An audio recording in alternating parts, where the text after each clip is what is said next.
बिस्मिल्लाहिर्रहमानिर्रहीम। अस्सलाम वालेकुम। उम्मीद है कि सब लोग खैरियत से होंगे। अल्लाह पाक सबको खैरियत व आफियत से रखे, आमीन।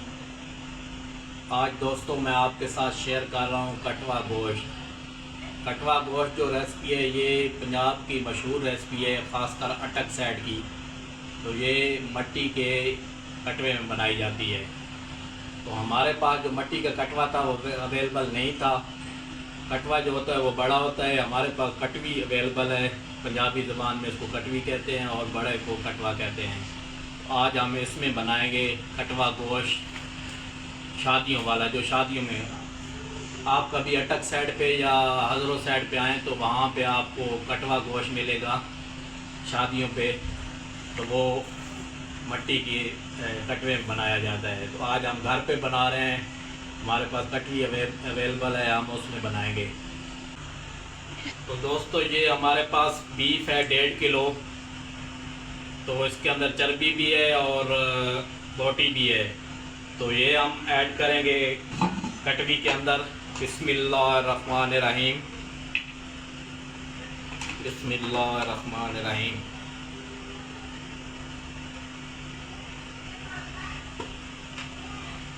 ये 3 से 4 अदद प्याज थे हमारे पास, बारीक बारीक काट लिए हैं। ये इसके अंदर ऐड करेंगे। बिस्मिल्लाहिर्रहमानिर्रहीम, बिस्मिल्लाहिर्रहमानिर्रहीम। ये मिसाले हैं हमारे पास। ये 1 टेबलस्पून हल्दी है, 1 टेबलस्पून धनिया है पिसा हुआ और साबित धनिया ये मिक्स है, आधा टीस्पून गरम मसाला है, मोटी इलायची है, ज़ीरा वगैरह है। ये 1 टेबलस्पून नमक है, थोड़ी सी मेथी है आधा टीस्पून और 1 टेबलस्पून जो है ना लाल मिर्च है। ये मिसाले इसके अंदर ऐड कर देंगे। बिस्मिल्लाहिर्रहमानिर्रहीम।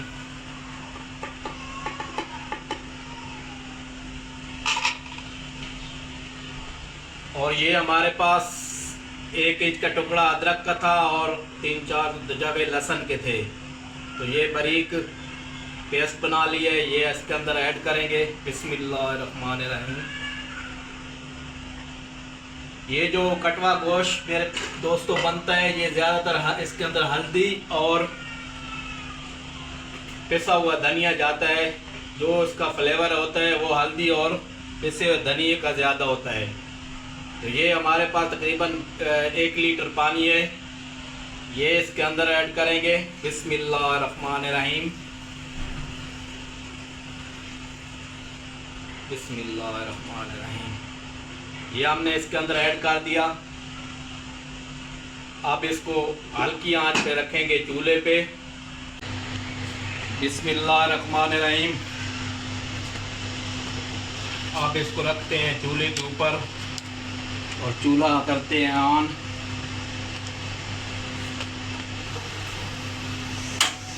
बिस्मिल्लाहिर्रहमानिर्रहीम, बिस्मिल्लाहिर्रहमानिर्रहीम। तो दोस्तों ये जो कटवा गोश्त होता है ये हल्की आंच पे पकाना पड़ता है। कटवा गोश्त तैयार होने में मुकम्मल तकरीबन 3 से 4 घंटे लगते हैं। तो इसको हम अभी तकरीबन 2 घंटे के लिए हल्की आंच पे रख देंगे जब तक गोश्त नहीं गल जाता। तो मिलते हैं 2 घंटे के बाद आपसे और फिर इसकी लुक चेक कराते हैं आपको। तो दोस्तों ये हमारा 1 घंटा गुजर चुका है तकरीबन। इसको करते हैं चेक। माशाल्लाह माशाल्लाह, बिस्मिल्लाहिर्रहमानिर्रहीम। इसकी लुक चेक करें आप। तकरीबन 1 घंटा गुजर चुका है। उम्मीद है कि 1 घंटा और इसको रखेंगे तो ये गोश्त भी गल जाएगा और जो हमने पानी डाला था वो भी सूख जाएगा। फिर इसकी करेंगे बुनाई।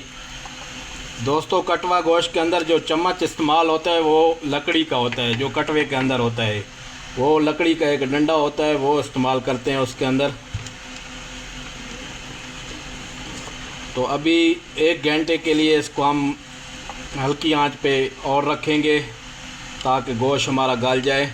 फिर इसके करेंगे बुनाई।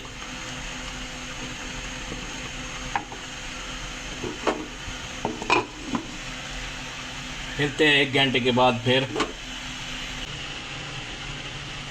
बिस्मिल्लाहिर्रहमानिर्रहीम।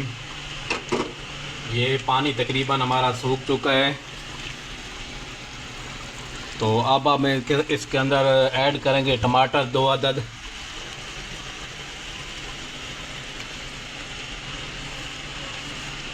टमाटर उस टाइम ऐड करने हैं जब तकरीबन पानी बिल्कुल थोड़ा सा रह जाए, फिर इसके अंदर टमाटर ऐड करने हैं ताकि टमाटर गल जाए।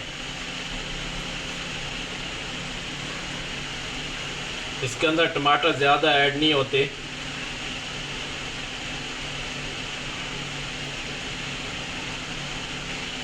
मैं 1.5 किलो गोश्त था तो उसके अंदर सिर्फ 2 अदद टमाटर ऐड कर रहा हूँ। थोड़ी सी इसके अंदर दही ऐड करेंगे जब इसकी बुनाई होगी उस टाइम पे।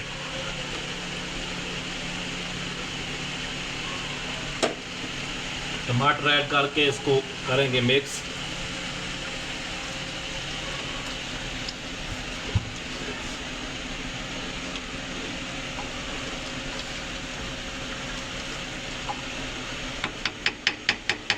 और हल्की आंच पे इसको फिर आधे घंटे के लिए रख देंगे जब तक पानी नहीं सूखता। तो दोस्तों आधा घंटा गुजर चुका है, टोटल टाइम हो चुका है 2 घंटे। तो आप चेक करें हमारा पानी जो है ना बीफ के अंदर खुश्क हो चुका है, बिल्कुल आपको नज़र आ रहा होगा।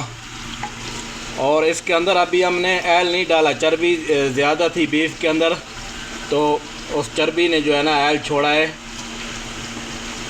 अब इसके अंदर ऐल डालेंगे और इसकी करेंगे अच्छी तरह भुनाई। 2 चम्मच इसके अंदर ऐल डालेंगे बड़े वाले। बिस्मिल्लाहिर्रहमानिर्रहीम। चर्बी ज़्यादा थी इसलिए ऐल कम डालेंगे। ये तकरीबन 1.5 चम्मच जो है ना बड़े वाला इसके अंदर डाला है।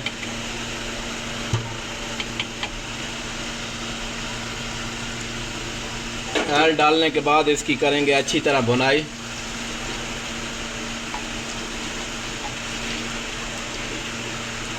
जितनी अच्छी इसकी बुनाई होगी उतना अच्छा जो है ना कटवा गोश्त बनेगा।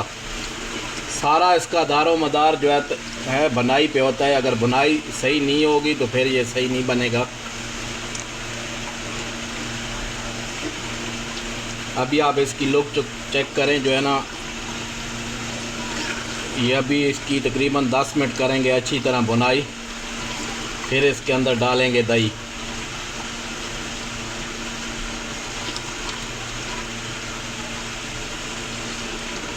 अभी इसके अंदर थोड़ा सा डालेंगे कौरमा मसाला। ये 1 टेबलस्पून कौरमा मसाला है, किसी भी ब्रांड का आप इस्तेमाल कर सकते हैं। ये इसके अंदर डालेंगे और इसकी करेंगे अब अच्छी तरह भुनाई तकरीबन 10 मिनट के लिए। अगर आप मेरे पास होते तो आपको खुशबू से पता चलता कि कितनी प्यारी खुशबू इसकी आ रही है, माशाल्लाह। ये अटक साइड पे आप जाएं या हाज़रों साइड पे तो वहाँ शादियों पे यही कटवा गोश्त जो है ना मिलता है वलीमे में। तकरीबन 6 से 7 मिनट हो चुके हैं बुनाई करते हुए। ऐल सेपरेट हो रहा है इसका, आपको नज़र आ रहा होगा। जब ऐल बिल्कुल सेपरेट हो जाए तो फिर इसके अंदर दही डालेंगे। अभी 2-3 मिनट और इसकी बुनाई करेंगे ताकि ऐल इसका सेपरेट हो जाए।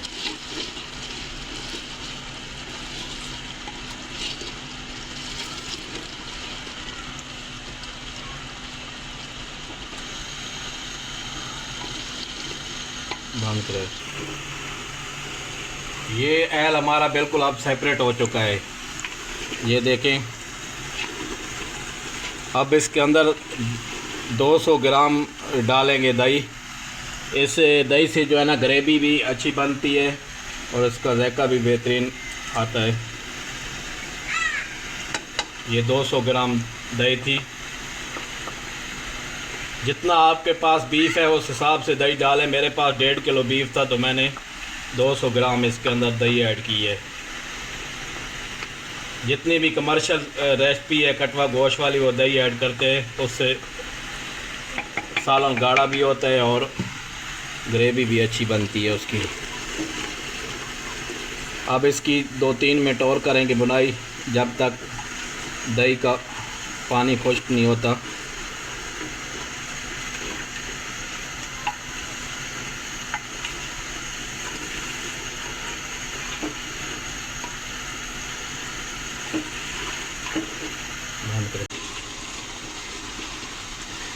दो से 3 मिनट इसकी और बुनाई की है दही डाल के।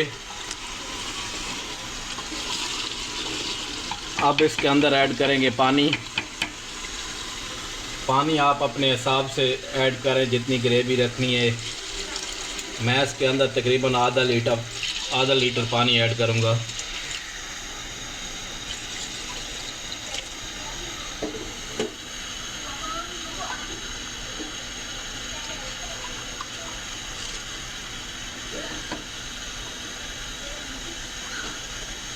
अब इसको 20 से 25 मिनट पानी को उबाल आने तक इसको हल्की आंच पे रखेंगे। जब ये थोड़ा सालन गाढ़ा हो जाएगा तो फिर इसको करेंगे डिश आउट और आपको चेक कराएंगे इसकी लुक कटवा गोश्त की। माशाल्लाह माशाल्लाह कटवा गोश्त हमारा तैयार हो चुका है। पूरा घर कटवा गोश्त की खुशबू से महक रहा है। अगर आप मेरे पास होते तो मैं आपको टेस्ट कराता। इसको करते हैं आप डिश आउट और इसकी लुक चेक कराते हैं आपको। माशाल्लाह माशाल्लाह देखें मेरे अल्लाह की शान। दोस्तों मेरी अगर वीडियो आपको पसंद आए तो मेरा चैनल सब्सक्राइब, लाइक और बेल आइकॉन ऑन कर दें ताकि हर आने वाली वीडियो का नोटिफिकेशन आपके पास बहुत जल्द पहुंच सके। दुआओं में याद रखना। मैं हूं आपका दोस्त जावेद नासिर। अल्लाह हाफिज़।